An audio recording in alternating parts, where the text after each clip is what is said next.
venham os cavaleiros medievais, professor Ronaldo Ferreira, junto, obviamente, com os papas, bispos, arcebispos, e tome a fé cristã criando asas e voando pelo mundo todo, né? Bom dia, boa tarde, boa noite, professor. Bom dia, boa tarde, boa noite, professora Paula, diretamente da Catedral de Sevilha, na Espanha, que ainda, né, conserva toda essa arquitetura. É um período extremamente interessante, né, e que, infelizmente, as pessoas colocam de uma maneira assim, porque houve muita coisa importante, mas também é um período marcado por uma presença não só religiosa, né? Porque não é uma presença só teológica, não é só teocentrismo. Existe também muitas superstições o tempo inteiro, e existe toda uma cultura que foi baseada muito no medo, né? Por outro lado, é também um momento em que se tem os grandes místicos, os grandes filósofos do cristianismo, que muitas vezes não são colocados aí na história, né? A Idade Média é passada como se fosse um período de grande horror, e as pessoas não entendem que muitas vezes tem várias coisas, né? Na aula passada você estava falando dos vikings, mas, por exemplo, a Idade Média, principalmente a Alta Idade Média, foi muito marcada por essas invasões dos bárbaros, né? Então, você tinha ali alguns que se convertiam, e essas cidades, né, não eram bem cidades, eram feudos, precisavam ser fortificados o tempo inteiro. Então, por exemplo, a gente vai ler lá a história de São Bento, que é do século IV para o V, você vê a fala de invasões dos godos, dos ostrogodos na Itália. Então, a cristandade vivia também em guerra. Não achar que os caras viviam lá na igreja em paz e só por isso, por uma questão sádica. Não, é um período marcado. Por quê? Porque Roma sai daí, né, desse mundo que era tido como bárbaro, depois das invasões, é uma das quedas de Roma, e a igreja vai cada vez mais adentrando, né, nesse mundo. E várias coisas vão surgir aí. E é um período marcado também por muitas guerras, né? O cristianismo não consegue viver uma paz, em alguns momentos sim, mas boa parte, em vários lugares, ele está em guerra o tempo inteiro. E se não tivesse a guerra, a cristandade também teria sido eliminada, né? Então, assim, não é, isso é um argumento difícil, não. Existem várias atrocidades aí, principalmente em momentos de paz. Sim. E às vezes, né, Ronald, fica uma ideia de que a Idade Média é muito mais simples do que verdadeiramente foi, né? Sim. Eu acho que muitas vezes a gente, nas próprias aulas de história, porque na aula de arte a gente pode abrir muito esse leque para falar da forma de vida de cada agrupamento, de cada visão dogmática, porque cada um vive seus dogmas, né? Você fala muito de dogma relacionado à igreja. Nós temos os nossos dogmas individuais, os nossos dogmas, que são aquelas verdades que a gente não negocia, né? Os dogmas são verdades inegociáveis do ponto de vista de cada um e de cada grupo. Então, quando a gente amplia um pouco essa lente, né? Abre mais, você vai perceber que a gente fala muito, não, a arte medieval e a Idade Média está muito atrelada à questão cristã. Você vai para a visão pagã e vai pensar em arte, tem muita coisa que poderia ser explorada, e não é exatamente porque a gente constrói uma esfera do isso é mais importante, isso é menos importante, né? Então, historicamente, o que os bárbaros, né, os povos ligados o que vai ser chamado de monstruosidade, absurdos fazem, é tudo absurdo. Então, se a gente para estudar, por exemplo, o escudo, não é? Uma espada que eram produzidos por determinados povos, como não dizer que aquilo é uma arte, né? Como não falar da madeira que se pega, o tipo de madeira, porque os escudos inicialmente não são de metal, não é? E dos povos Os vikings, por exemplo, começam com uma madeira que tinha uma espessura enorme, eles tinham toda uma alegoria, todo um colorido, inclusive, tinha uma relação com o divino, com o sagrado para eles, e não é o sagrado para quem a gente oficialmente diz que é quem conta a história, porque essa visão que se tem é uma visão de quem está ali na ponta do iceberg ou na ponta da pirâmide e que é o detentor do poder para essa sociedade, né? Então, quando a gente relativiza quem está contando a história, talvez a gente seja capaz de entender que não é só essa a história e que não é só essa a arte. Então, os grandes barcos que vão culminar lá na frente nas grandes navegações. Então, digamos que os povos chamados de bárbaros navegavam mais, inclusive, do que muitos dos povos que depois vão sair, já como Portugal, como Espanha, que vão chegar às Américas. Então, é muita possibilidade que a gente tem quando trabalha a história da arte, né? É porque há uma questão da Idade Média que a gente não consegue enxergar a Idade Média. É um absurdo que, assim, antes de entender a Idade Média, você está falando de um continente inteiro. Sim. Né? Que depois vai, claro, se expandir, mas aí a gente está no período do Renascimento. Mas a Idade Média, você vai lá desde a Itália, né, onde vai ser a sede, até lá na Inglaterra.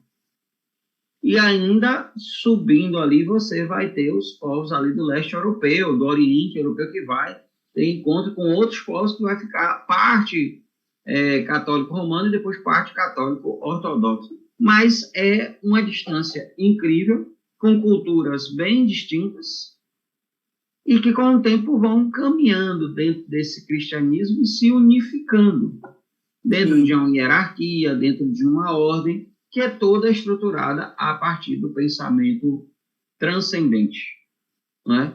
Agora, para manter isso, vai ter muita coisa aí.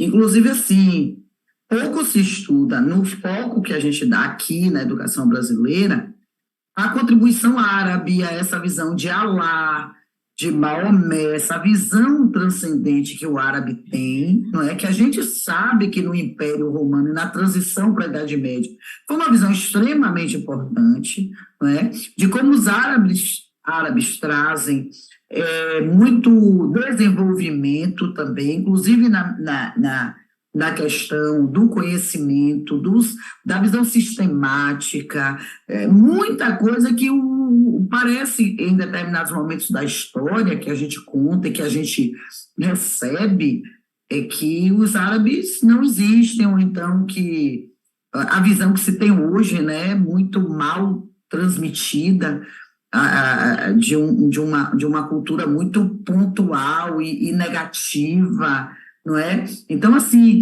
quando eu entro em arte medieval, eu gosto de te provocar, porque eu sei que você tem uma cultura muito vasta e uma visão de mundo bastante eclética e muito na base da conciliação dos conhecimentos, embora você tenha sido habitante de um mosteiro por 8 anos, e talvez, e não embora, mas por isso, né? Porque quem mais acessa o conhecimento, quem mais tem uma relação com o conhecimento, é quem mais tem o poder de falar sobre determinadas coisas, porque tem essa profundidade e essa visão mais ampla, não é?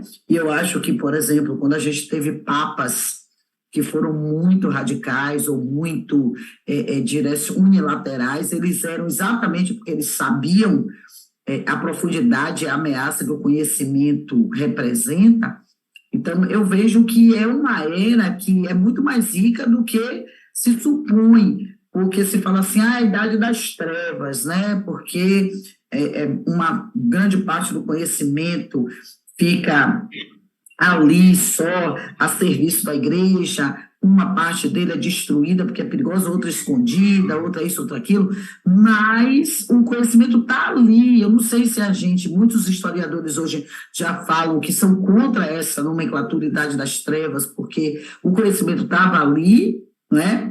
Tanto que a Igreja Católica é uma das instituições que tem mais acesso ao conhecimento, que tem esse poder realmente intelectivo, mas que ficou como isso, idade das trevas e ponto, né? Porque primeiro existem algumas questões que são bem equivocadas. A primeira delas é em relação à própria difusão do conhecimento, a propagação do conhecimento. A gente sai da antiguidade e não pensa, e a gente não pode pensar que na antiguidade o mundo era completo de intelectuais. A gente sabe a história dos intelectuais, mas a história do povo a gente não sabe. E na Idade Média, o que vai acontecer? Quem vai ter esse conhecimento é a igreja. Mas é uma discussão assim muito séria e muito injusta. Por que injusta? A igreja não fazia questão que o povo tivesse conhecimento. Gente, a igreja passava para o povo aquilo que era comum para o povo. O que eu quero dizer com isso? Conhecimento não era uma coisa fácil. Gente, você vai vai para algum museu medieval, você vai ver livros que um homem só não carrega, escrito à mão, não tinha imprensa. Então os monges não rezavam como hoje. Você chega lá, você chega numa igreja, está lá o monge, né? Um breviáriozinho, cada um com o seu. Não era assim. Era lá o livro grandão, e aí você entra na igreja, as pessoas não entendem que se chama distante, aquele negócio grandão, quadrado no meio, que ali se colocava um livro, ficava alguém passando a página para que os outros pudessem. Tudo feito à mão. E aí essa Idade Média que copia os livros todos da Antiguidade, traduz os livros todos da Antiguidade, não tinha acesso. Livro era algo muito caro. O que estamos dizendo? Livro até hoje ainda é caro. E aí você imagine, naquela época não tinha imprensa. Mas a igreja não queria. Bom, vamos trazer para os nossos dias quantas religiões não querem que seus fiéis tenham, de fato, acesso ao conhecimento. Então, naquela época, não se tinha isso. Por outro lado, tinha, sim, a igreja que detinha um conhecimento filosófico, teológico, e que massificava esse conhecimento. Produzia-se algumas questões de medo para a coercitividade? Sim, isso é inegável. Mas a gente não pode esquecer que se hoje a gente tem um acesso a Platão, a Aristóteles, a Bíblia, a várias coisas, graças a homens e mulheres que morreram cegos dentro dos mosteiros, passando isso à luz de vela. Então, assim, a gente precisa ter muito cuidado, e é aquela coisa de dizer, a idade, gente, são 1000 anos. O que se progrediu?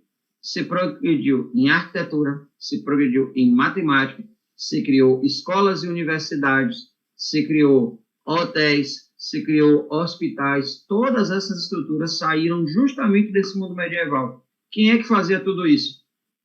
Os conventos, os mosteiros. Então, o orfanato era instituição religiosa. Hospitais não existia, era os conventos, os mosteiros. Hospedarias, até hoje a gente usa a expressão hospedarias, né? Eram dos mosteiros. Os mosteiros sempre tinham lugar para acolher as pessoas, etc. Então, assim, mas havia muita guerra. Sim, claro. Havia guerras religiosas. Sim, claro. E hoje não existe. Eu não estou dizendo que a Idade Média era uma maravilha. A Idade Média caiu muito na questão de urbanização. As cidades medievais eram muito sujas.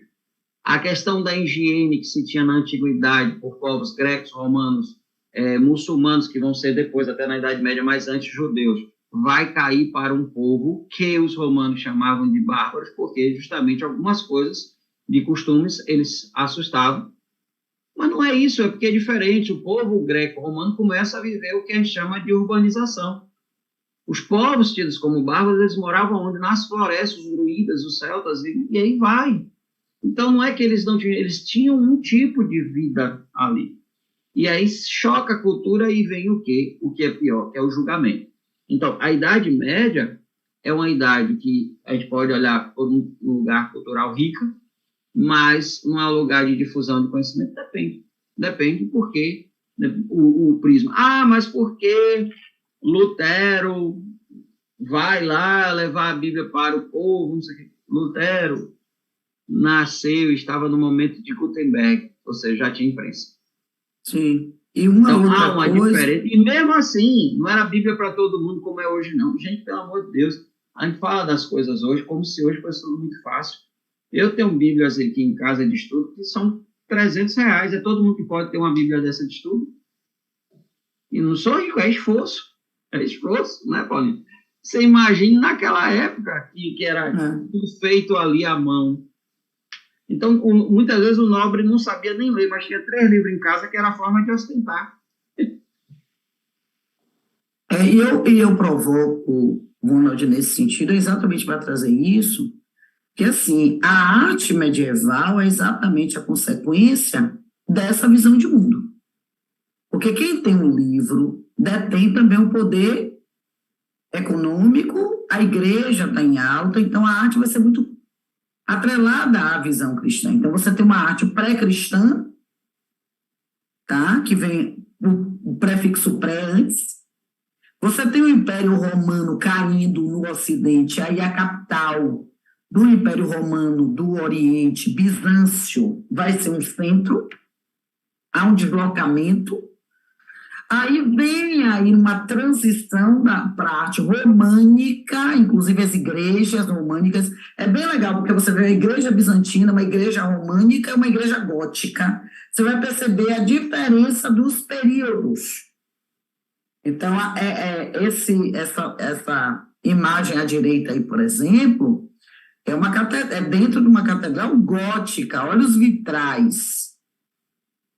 A igreja bizantina vai ter mosaico, porque você já tem a questão da iconoclastia. Então, são sempre relacionadas à questão da igreja nesse momento. O que não quer dizer, e aí eu tomo para a minha fala de professor Ronaldo, e não quer dizer que o conhecimento greco-romano foi extinto, mas a história é uma onda, né, Ronald? Alto, baixo, alto, baixo. E, inclusive, esse conhecimento vai ser a base cristã intelectual. Porque, assim, sim, até hoje, gente, você vai, eu estudei filosofia, estudei teologia, mas é todo cristão que vai estudar filosofia e teologia? Não, você faz a catequese, você entende ali, se você tiver boa vontade, você vai entender mais da sua religião. Inclusive, uma coisa que não se fala é que na Idade Média era muito rica. A Idade Média tinha muitos místicos, pessoas que viviam uma verdadeira espiritualidade cristã, que em boa parte se perdeu hoje. Sim. Cristianismo não é grupinho que você se reúne para ter amizade, é uma esfera de transcendência. É um modo de vida, inclusive. É um modo de vida que é, como diria antigamente, uma sequela a Cristo, ou seja, o segmento de Jesus, que morreu pela verdade, não saiu matando todo mundo. Sim. Então, assim, toda essa ideia, por exemplo, a pré-história cristã é muito mais catequética. Os cristãos não podiam estar se reunindo. Eles se reuniam aonde? Nos lugares escondidos, nas catacumbas, ou seja, lugares que o império estava procurando para matar os cristãos. Eles escondidos, então, eles tinham que explicar aquilo muito rapidamente, deixavam ali aquele... Então, é uma pré-história que é muito catequética e que cada dia se descobre mais, seja lá em Paris, seja em Roma, cada dia se descobre mais coisas. Porque eles viviam o que a gente chama de submundo, no mundo escondido. O cristão era levado para o martírio para servir não só de exemplo, mas de atração. Então, é esse cristão dos primeiros séculos do cristianismo. É esse cristão que dá a vida pelo cristianismo, dá a vida pelas verdades, e que tinha que viver escondido. E essa arte é uma arte catequética, não é? Essa arte é uma arte de tentar educar. E é engraçado, né? Como você falou, né, Paulinha? A história. Porque você vai para o Renascimento, ela tem o mesmo sentido, só que agora de forma mais rebuscada, mais, né? Eu digo muito aos alunos no terceiro que até quando há uma oposição à cultura greco-romana, se fala da cultura greco-romana. E que a verdadeira ruptura, verdadeira no sentido de estética, de impacto, é com as vanguardas europeias e só o século XX, quer dizer, o tempo todo essa onda sobe e desce, tem uma visão que para lá na Grécia e em Roma, e a outra na igreja, no cristianismo, né? Aí você fica razão, fé, emoção. Razão, fé, emoção. Até que uma galera lá na entrada do século XX vai dizer, peraí, mas peraí não significa dizer que não se continue produzindo arte greco-romana e arte cristã, né? Porque até mesmo, Ronald fala assim, era escondido, era em catacumbas, né? Você tem aí a imagem de uma catacumba, era catequético, mas até mesmo depois que o cristianismo deixa de ser perseguido, ele deixa de ser perseguido, como até hoje determinadas religiões, como matrizes africanas, e as próprias religiões cristãs são perseguidas porque quem persegue, o Allan Kardec foi extremamente perseguido, né? Você depois vai ter Bezerra de Menezes perseguido, Chico Xavier perseguido. Ontem eu estava assistindo um filme sobre um rapaz, um homem eu esqueci o nome dele, é um filme de 2022, que ele era do interior de Minas e ele recebia o espírito do Dr. Fritz, e ele faz várias cirurgias espirituais. O cara foi preso, foi perseguido, né? Ele tem um apelidozinho muito interessante, o nome dele é José, mas ele tem um apelido... Origol. E eu assisti ao filme ontem dizendo, nossa, isso aí é como se a gente estivesse na Idade Média. Só não é a fogueira da Inquisição, mas tinha gente doida para matar o cara, porque ele tá... Então, assim, isso, exatamente. Então, quando a gente vem para essa visão religiosa, antes a gente tem que pensar no ser humano. Onde há ser humano fanático, a atitude ligada ao fanatismo. E fanatismo é cegueira, né? Então, quando eu vejo, por exemplo, determinadas posturas em nome de Jesus Cristo, eu nem peço para a pessoa ler a Bíblia, eu peço para estudar a história de Cristo, porque já serve.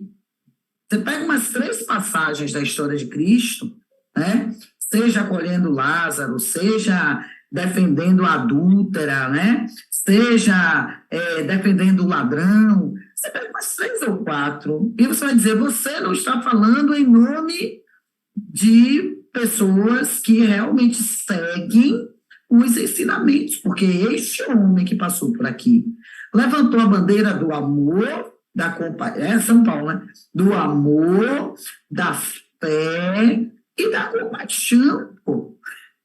Essa coisa de as pessoas acharem que quando ele fala que dê a outra face é para você dizer bata aqui, é a compaixão, é a compreensão do outro, é um olhar empático, não é bata mesmo, bata que eu quero apanhar, entende? Então, assim, eu acho que tem umas questões aí na arte medieval, primeiro de uma técnica, embora se diga assim, a arte medieval não se preocupava com a técnica e nem com a assinatura, se preocupava com a proliferação da fé cristã. Eu acho os mosaicos lindos, muito bem feitos, os vitrais maravilhosos. Não se dava ênfase, porque a questão era a propagação da fé, né? Mas você dizer que isso não tem técnica, não se dá valor a, não significa não ter. Não colocar em evidência não significa não existir, não é? Porque você pega um monte de pedrinha e faz isso que está aí no mosaico, o milagre dos pães e dos peixes, de 520 depois de Cristo, e você dizer que isso não tem, então vou lhe dar um monte de pedrinha, viu, galera? Para vocês montarem um mosaico, para ver se há ou não um talento, uma técnica. Agora, não era bom para a propagação do cristianismo que você evidenciasse o poder do Batista. Por quê? Porque quando você põe o foco na pessoa, você sai do teocentrismo, que é a visão, e volta para o antropocentrismo greco-romano, que é o poder de fazer, que é a criação, que é o poder de pensar, que é o talento. Ah, então não existiam religiosos talentosos? Tanto existiam que estão aí os mosaicos dos vitrais. Só que isso não era uma preocupação Era botar, ó, quem fez isso, como a gente vai ter daqui a pouco no Renascimento. Ó, quem fez isso foi o Michelangelo. Ó, quem fez isso foi o Leonardo da Vinci. Ó, quem fez isso foi o Rafael. Aqui olhe o que isso quer dizer. E a figura do imperador bizantino tinha um poder quase do, como é que a gente pode dizer? De um Deus, só que a gente está numa visão monoteísta, teocêntrica, não pode chamar de Deus, mas ele estava ali, inclusive, em alguns mosaicos, junto aos apóstolos, junto com figuras bem situadas na visão da igreja, né, Ronald? Venha que você aí achou você nisso. já tem em Bizâncio, né, a gente não pode esquecer que enquanto o Império Romano está ruindo, parte do império que Constantino leva lá para Bizâncio, por isso Constantinopla, ela vai continuar erguida até, inclusive é o marco de término da Idade Média para o Renascimento, é a queda, né, de Constantinopla, a queda de Bizâncio. Então, assim, quando o mundo romano está ruindo e o cristianismo ocidental está começando a se unificar e caminhando para os povos bárbaros, os bizantinos já existe toda uma cultura herdada do Oriente, né? E que já traz ali um cristianismo que, de alguma forma, tem o poder, né? Porque Teodósio faz a igreja oficial. Teodósio estava ali trazendo o cristianismo como oficial porque ele tinha sérios problemas com os bárbaros, ele não estava preocupado. Já em Bizâncio, você já tem uma cultura cristã que já vai se solidificando, né? Você vai ver que, por exemplo, quando a gente fala de ícone, há uma diferença muito grande de falar de questões iconoclastas mais à frente, o ícone, que é uma produção oriental de algo teológico. Então, tem toda uma preocupação desses mosaicos já de mostrar essa coisa do que é a teologia. Não é só catequizar, mas dizer, olha, aqui está a multiplicação dos peixes, e aí o milagre, e aí você já veste Jesus e os discípulos como cidadãos romanos orientais, então tem toda essa influência nas roupas, né? Então você já traz aí, imagine se Jesus estaria ali com os discípulos, todos vestidos iguaizinhos, e ele com a roupa de um imperador, como Paulo falou, né? Então já a influência teológica da ideia do Kyrios, do Senhor, que agora é Deus que ocupa esse lugar, e que o governante é alguém que tem essa bênção divina, né? É um intocado, que já vem da tradição judaica, etc. Então, assim, a arte bizantina, ela caminha com várias influências daquilo que a gente vai chamar dos orientais, inclusive Bizâncio, diferente, né, dos povos que vão para a igreja do Ocidente, a igreja, uma parte da Europa, que vai falar o latim, né, herança do Império Romano. Bizâncio vai falar o grego, né? Então, quando a gente estuda patrística, a gente estuda patrística grega, patrística latina, né? Ou seja, aqueles que sofreram influência diretamente da cultura romana e a boa parte sofre cultura da cultura grega, que representa muito mais o Oriente do que o Ocidente, né? Que é um outro ponto que as pessoas, quando falam de arte, bota tudo no mesmo pacote. Não é. Existe uma cultura diferente, né? Que vai ter uma influência diferente e uma participação muito interessante naquilo que faz ali o cristianismo já com o poder arrumado, né? Porque o cristianismo, entender que o Império Romano do Ocidente caiu, Roma caiu. Constantinopla está inteira lá. E assim, quem quer o convite para quem quiser conhecer essas artes bizantinas, você tem algumas igrejas bizantinas na Turquia, que é a antiga Constantinopla, e você tem Ravenna, na Itália, que foi uma cidade que recebeu muitos bizantinos, né? Inclusive Justiniano, depois de Constantino, vem a era de Justiniano, e aí em Ravenna você tem algumas dessas catedrais bizantinas que tem um formato, inclusive, diferente das góticas. Olha como a influência é forte. Essa Basílica de Santa Sofia, que é uma das famosas do mundo, lá em Istambul, na Turquia. Que hoje pertence ao Islã, né? Sim, olha o que você está vendo aí na parte inferior. Olha quanta coluna. Onde a gente vai beber? como o Ronaldo estava trazendo aí a influência, não é? Você tem, olha as colunas, tanto do lado direito quanto do lado esquerdo, na parte inferior, na parte superior, e lá em cima, que coisa linda, né? E isso tudo tem mosaico, viu, gente? Os mosaicos se distribuem nas partes mais variadas dessas catedrais. Eu não conheço Istambul, tá certo? Nunca fui na Basílica de Santa Sofia, mas lhe digo que é uma das minhas curiosidades, essa sensação de você entrar. Quando a gente tem, assim, um pouquinho dessa inquietação que o conhecimento traz, né, eu fico imaginando o que não é entrar num espaço desse, imaginando quem fez, quando fez, com que conhecimento fez, o que queria inserir nisso, né? E como esses mosaicos, embora não tivessem a pretensão de demonstrar com clareza, eu vou usar a palavra clareza, mas não é essa palavra a ideal, a figura de Cristo e a história da igreja o faz de uma forma bastante significativa e filosófica, como o Ronaldo trouxe, né? Porque aí você ainda vai ter os afrescos também nas esculturas, porque a escultura não é tão presente nas catedrais bizantinas como nas catedrais góticas, né, Ronald? E essa igreja, de um modo muito particular, tem algumas curiosidades, né? A igreja de Santa Sofia, apesar do nome Santa Sofia, Santa Sofia não é uma santa, é a sabedoria divina.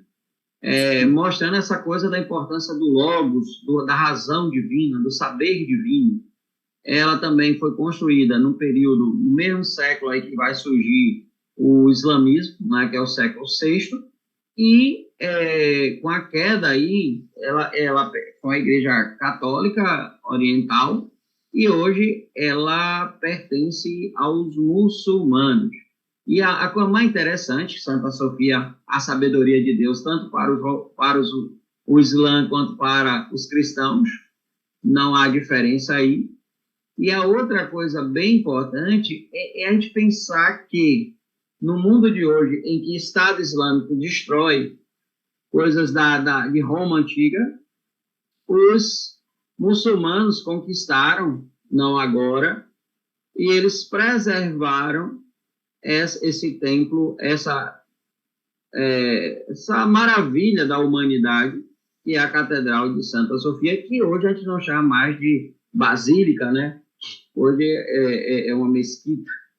É muito interessante isso, né? E aí você tem esse patrimônio, né? Essa coisa histórica. São 1.500 anos, né, Ronald? Praticamente 1.500 anos de construir, né? Muita história aí, muita história. Né? Olha a diferença, viu? Já aproveitando a sua ponte, obviamente que isso é a parte interna, mas quando a gente olha para aqui, tá? Você já vê uma estrutura arquitetônica bem diferente, né? Portugal e Espanha são dois países de uma estrutura românica muito forte, dessas estruturas arquitetônicas. Inclusive Portugal, mais ainda, né? Portugal se mantém numa tradição medieval muito forte, eu estou falando tradição arquitetônica, viu, gente? Portugal é uma das civilizações da Europa com maior apego ou conservação de suas tradições, inclusive linguisticamente, né? Inclusive linguisticamente. Então, aqui católico, Portugal e Espanha foram muito católicos, Portugal ainda mais. Para você ter ideia, até boa parte do século passado, acho que até a década de 80, não tinha igrejas protestantes evangélicas em Portugal. Hoje se tem. Portugal também tem uma tradição moçárabe, que é a mistura da cultura judaica e muçulmana. Por exemplo, você vai nos gabinetes portugueses que tem no Brasil inteiro, que é uma cópia do gabinete português lá de Lisboa, você vai ver que tem influência dessa cultura. E também nessa arte românica, não só em Portugal, aí tem outra importância, ela lembra também o que a gente vai conhecer mais à frente como forte. Diferente de Bizâncio, né, que é um império ali romano, nesses espaços de construção católicos você vai ter muita invasão, Então, as igrejas, tudo é construído, né, os castelos, tudo é construído nessa ideia de proteção, de fortificação. Então, é muito importante a gente saber essas diferenças culturais para entender também a arte. E aí vem o que Paulo, né, falou dessa questão dos arcos, né, das colunas românicas, que vão marcar muito esse período. Portugal, Espanha, França, né? E outra coisa, os nomes que as coisas têm, né? Porque a gente fala arte românica, né? Então, esse nome, repare que aqui tem uma curiosidade no slide que é muito interessante, que românico é um termo do século XIX. Assim como gótico vai surgir só no período do Renascimento. O nome é uma gótico classificação, né, Paulinho? é uma classificação, exatamente. A necessidade que o ser humano tem de categorizar, dar nome a partir do que ele conhece. Tá? Você não pode dar nome a partir do que não conhece. Só que nessa de dar nome a partir do que conhece, muitos equívocos acabam sendo cometidos e legitimados. Tá? Então a gente fica com essa ideia semelhante ao romano, tá? Mas se a gente voltar lá às estruturas romanas, você vai dizer, não é tão semelhante assim. Usa algumas técnicas, tá? Mas você não vai chegar lá. Aí, Ronald lembra os fortes, os reinos. Muitos reinos que você olhar, se você, por exemplo, tirar, vamos fazer uma característica imaginativa aqui. Se você só ficar com a parte do entorno, tirasse o miolo, você teria muito a visão de determinados reinos no início da Idade Média mesmo. Se você tirar o miolo aí, só ficar com a parte de fora, como se fosse um grande muro.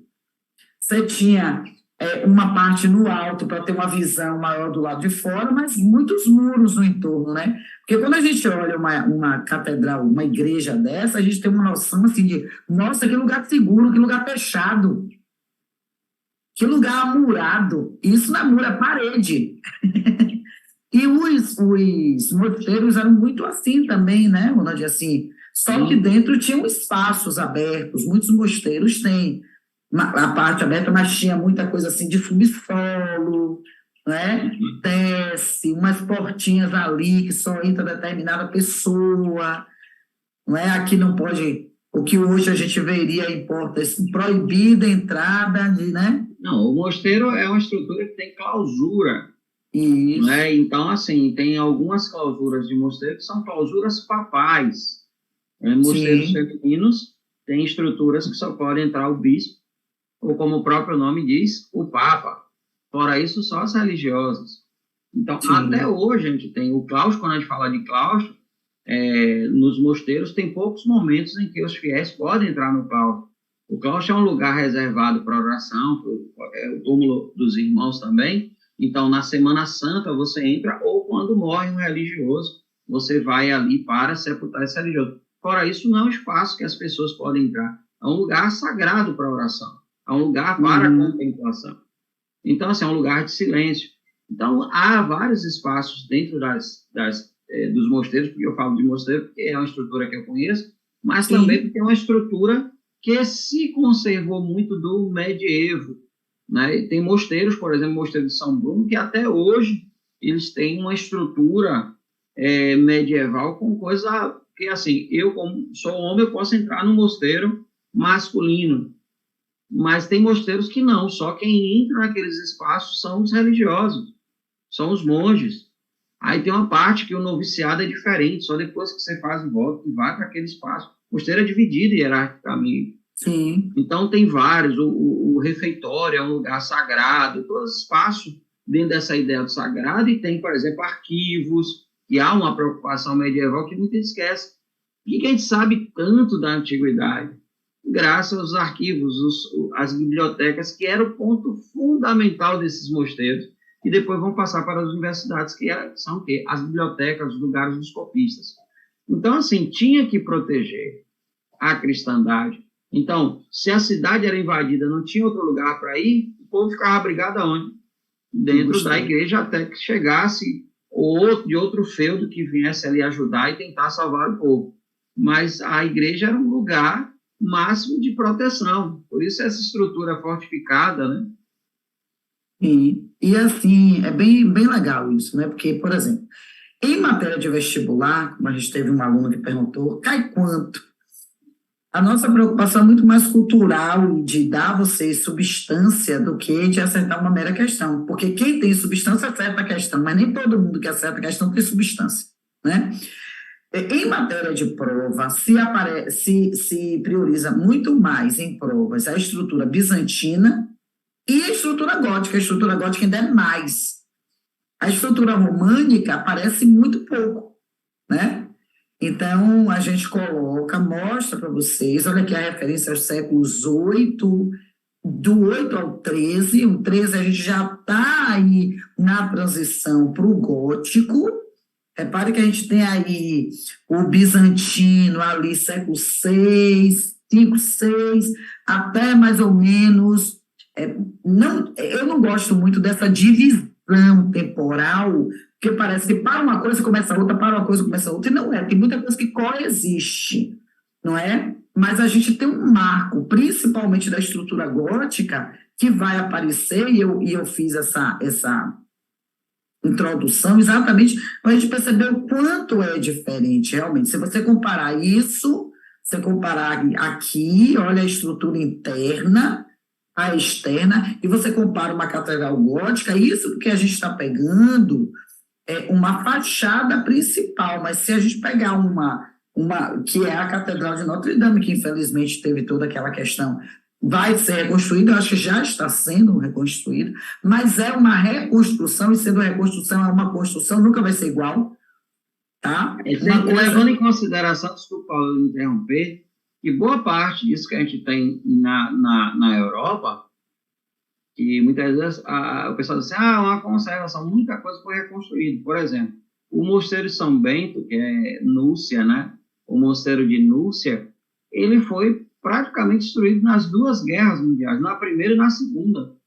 Na segunda teve até uma participação interessante, que o Brasil, né, foi lá, né, para essa guerra, e ficaram, alguns dos nossos soldados ficaram lá nessa região. Então, assim, foi totalmente reconstruído, né?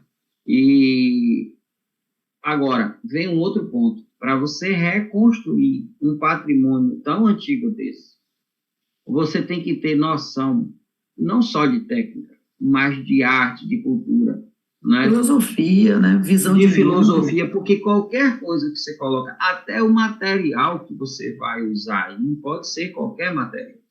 Sim. Então, assim, Notre Dame está sendo reconstruída. Mas só para vocês terem noção, isso é uma foto atual, né? É quase redundante dizer uma foto atual, mas já tem foto digital, então nem toda foto é tão atual. Você olha as casas do lado.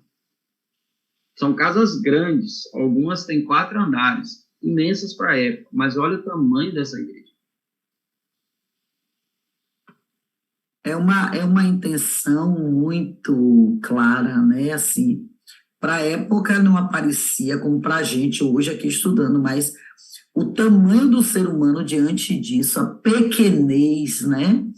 E assim, Notre Dame ainda tem algumas gárgulas do lado de fora, aquelas figuras endemoniadas que pareciam com o demônio, para ficar bem claro, o demônio está lá fora, aqui dentro você está salvo, aqui é a casa de Deus, né? Então, assim, uma coisa pedagogicamente estruturada, que não precisava ser dita, né? Já estava visto, e por uma população, em grande parte, analfabeta, que precisa ter a visão para poder aprender, porque não tem o conhecimento linguístico escrito. Então, aí os vitrais vão funcionar também como as imagens bíblicas, né? Uma história contada que você não precisa ler, né? Então, tudo muito pensado. E aí vem o nome gótico, que a gente se antecipou, né, Ronald? Que é um termo depreciativo. Os bárbaros goldos, e são vários goldos, goldos, ostrogodos, heterogoldos, todos goldos. Tudo godo, né? E aí um dos mestres do Renascimento dá essa justificativa, né? Olha, parece até que foi feita pelos godos, de tão desarmoniosa, de tão sem simetria.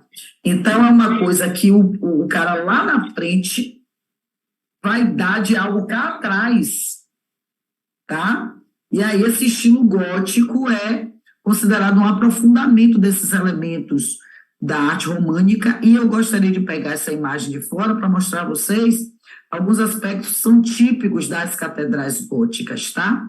Uma é essa rosácea aqui no centro, duas entradas, porque nas igrejas tradicionais se percebia que quando o fluxo era grande, tinha uma dificuldade,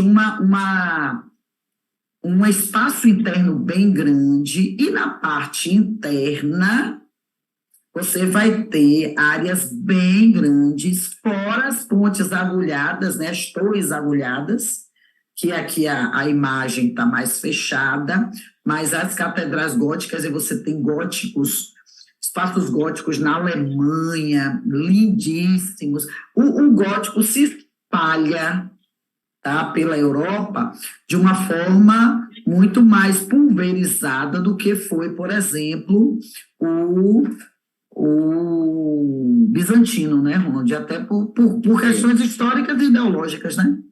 Sim, porque, por exemplo, você falando ali da entrada, né, você tem a parte principal, né, essa porta principal, que é por onde, e é interessante, né, que mesmo o clero na época habitava nos mosteiros, por exemplo, as igrejas estão lá no mosteiro, você tem uma entrada para a procissão, você tem ali a saída, né? Quando eu falo procissão, não pensa que é procissão levando santos na rua, essa é um outro tipo de procissão que a gente fala depois. Mas é a entrada, por exemplo, o padre vai entrar para celebrar, o bispo, e aí vem toda aquela coisa, alguém trazendo a cruz, outros trazendo as velas. É a comitiva, né? É a comitiva. Um traz a cruz na frente, as duas velas, e aí vem hierarquicamente, aí vem o incenso também na frente, abrindo o caminho. Então, tem toda uma liturgia que explica toda a questão, que é dividida aí na liturgia da palavra, depois na questão eucarística, que representa ali o sacrifício de Jesus, até a ceia e tal. Então, tem tudo ali se fala. Muitas vezes as pessoas não conhecem, assim, não gosto de ir para a igreja porque tem um senta, levanta, senta, levanta. Se você entendesse aquele sentar e levantar, nem se preocupava com esse sentar e levantar. É a mesma coisa quando você vai meditar. Ficar com as pernas cruzadas, larará. Gente, entenda a coisa que fica muito mais tranquilo de você fazer. Faltou uma parte, senta, levanta, ajoelha, que ainda tem a parte de ajoelhar. E muita gente ajoelha errado, muita gente faz o sinal da cruz errado. Essa semana eu vi um cara explicando que o sinal da cruz era um sinal, como é que chama? Esotérico, porque as pessoas fazem sinal assim, é uma cruz de caso. Eu digo, primeiro que está errado, a pessoa faz o sinal da cruz errado. E o sinal da cruz vai de cá até cá e faz. E os ortodoxos fazem o contrário, vai de um lado para o outro, né? Então, assim, tem uma simbologia que agora o pessoal chega e faz aquele negócio, não tem sentido aquilo. Porque tudo na igreja era justamente isso, falar para o fiel que não sabia ler, que entendia aqueles sinais, e que com o tempo vai cada vez entender menos, porque vai ser tudo cantado em latim. Sim. Então, assim, existe... E já é um entendimento também, né? Por exemplo, outro dia eu fui para um rezo indígena, na língua original, né, dos Cariri Chocó. Você não entende nada do que está sendo dito, mas vê uma emoção, e a depender do rezo a emoção é diferente. Sim. Quando você está conectado ali a essa emoção, você sabe que é diferente. Vem uma sensação de pranto, depois uma sensação de riso, uma sensação de transcendência. Com cada rezo, tem um que é de uma angústia enorme, dá vontade de você sair correndo. E você não está entendendo nada, porque você está entendendo o que você precisa entender. Você não está precisando entender o que está sendo dito, né? Então, numa cerimônia eucarística, é muito bonito todo o processo, que é como numa cerimônia indígena, ou numa cerimônia de uma etnia africana, ou numa cerimônia budista. Eu fico imaginando a gente lá no Tibete, num desses espaços tibetanos, que beleza, cada sino ou o som, eles trabalham muito com essa coisa do som bem sutil, não é? Da mesma maneira, se você for para um centro xamânico, então cada um tem sua liturgia, né? E para você entender, você precisa estar só disponível, não é? Ah, mas eu não falo inglês. Você vai para uma ópera em alemão e você chora, ri, se integra. Por quê? Porque não é o que está sendo dito. O não dito diz muito mais do que o dito.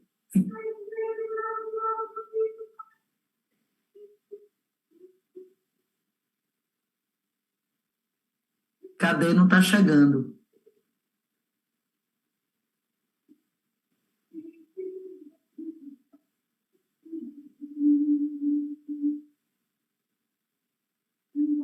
Está bem, eu não sei se é meu som que está baixo, diferente do samba da semana passada que você botou, que estava bem.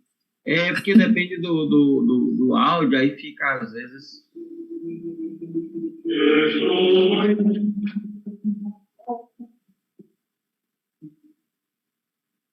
Aí veio o estilo gregoriano que foi lá em cima. Porque tudo tem um sentido, né? Então você não vai cantar Vitemei Pascal e Laud, ou seja, Jesus que está morrendo com Aleluia.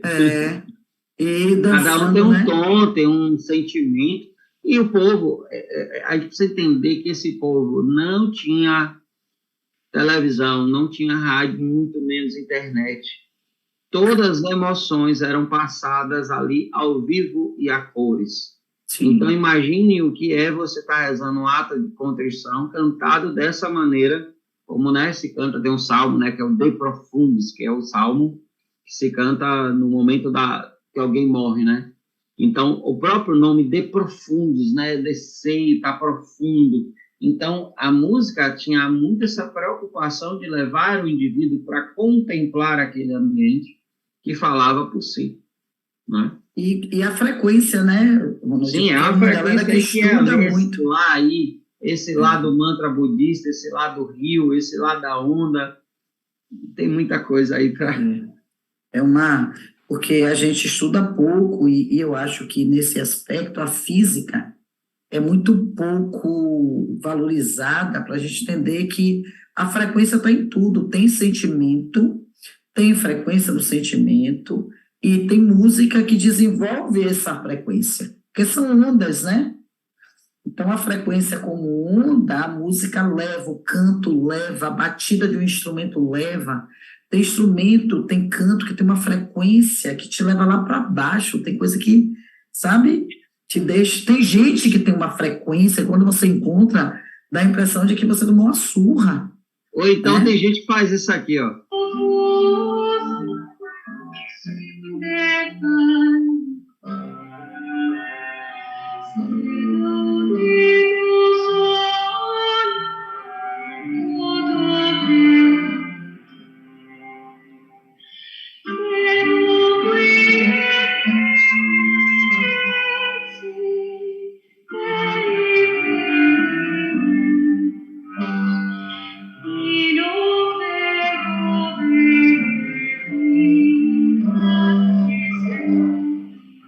Eu fiz um curso, Ronald, que a professora botava a música instrumental para a gente compor uma história, sabe?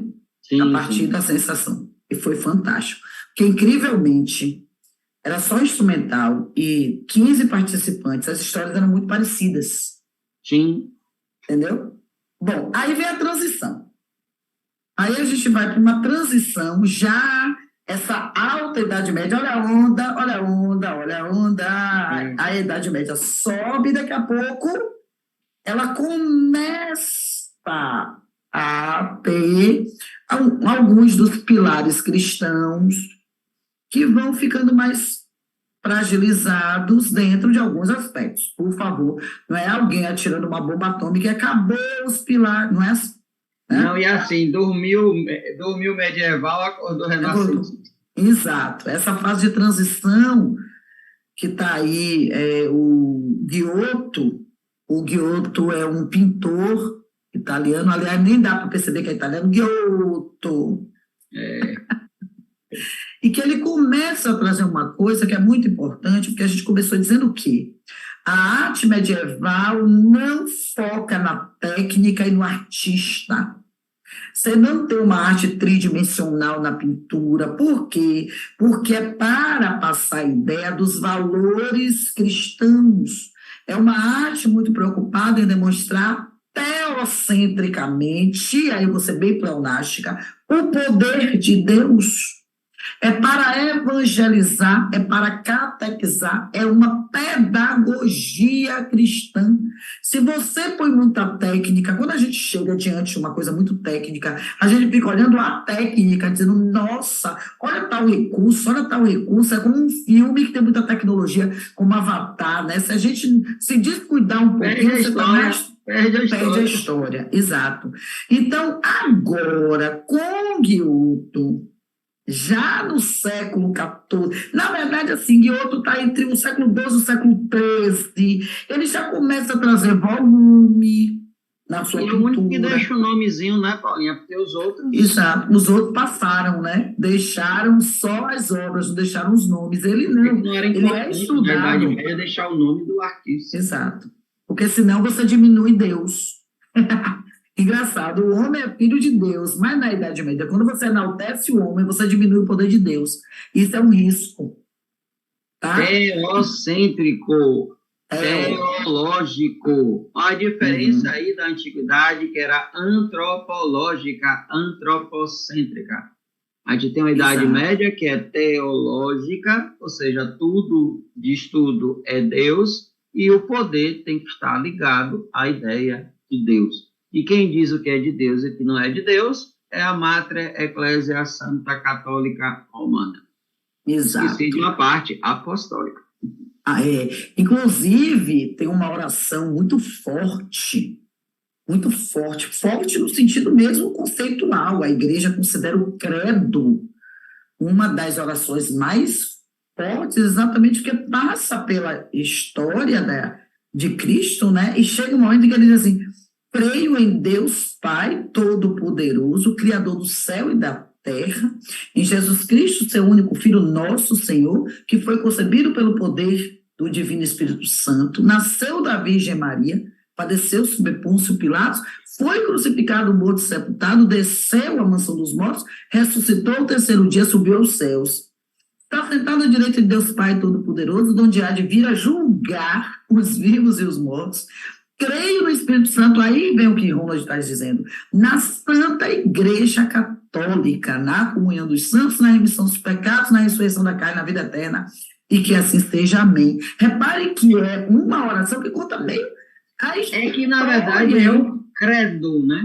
É a sua confissão de fé. E que, assim, é o resumo do credo Constantino Napolitano, que é o mais antigo. E que eu acho mais bonito. E que é maior, né? Inclusive que é maior. Que fala toda da transcendência, é maravilhoso. E assim, essa era a forma mais abreviada, quando se canta na liturgia, canta o credo antigo, né? Credo em um Deus, Pátria, Onipotente, Fator in Cieli et Terra, Visibili, e aí vai. Porque é aquela coisa que conta uma... Esse é para dizer, como você foi bem assertivo, é para dizer o meu credo. É uma oração. E é engraçado que no interior, né? Quando eu era menino, quando você tinha medo de alguma assombração, você rezava o credo, que era mais forte. Era mais forte. E a minha mãe diz, em situações mais especiais ainda, botava a gente para rezar Salve Rainha. A Salve Rainha. E assim, tá com medo, né? Reza Salve Rainha, o credo. E toda vez que eu assisto o Alto da Compadecida, que eu vejo aquela imagem de Nossa Senhora, que é a Fernanda Montenegro fantástica, eu lembro da Salve Rainha. Bom, já estamos chegando no fim, então o Giotto está aí, porque vocês sabem, comigo e Ronaldo a gente vai ficar aqui, aí vai entrar pela oração de São Francisco, que eu acho linda também, maravilhosa, sensacional. Então o Giotto é o primeiro pintor que traz primeiro que fica na história, porque pode ter acontecido de outros terem inspirado Giotto e a gente não tem sapiência sobre isso, não tem conhecimento, exatamente porque não ficou. E a gente sabe daquilo que fica registrado, porque por mais que você seja curioso, tem que ter registro de alguma forma, né? Então, ele já sugere volume, ele já sugere uma tridimensionalidade, repare o volume das vestimentas, as dobraduras, estruturas anatômicas. Ele, então, vai ser o Triângulos e abre-alas. quadrados. Isso, figuras geométricas, né? Ele vai ser o nosso abre-alas para o próximo capítulo, que a gente já fala um pouco de renascimento. É ou não é, professor Ronaldo? Isso. Galera, brigadão, tá? E aí, a gente, na semana que vem, faz o capítulo 6, tá? E daqui a pouco não, porque o caderno de vocês tem até capítulo 5, então a gente está fechando o material A. Semana que vem a gente entra no material B. Professor Ronald, como sempre, gratidão eterna por tempo e por tudo. Um beijo, se cuide.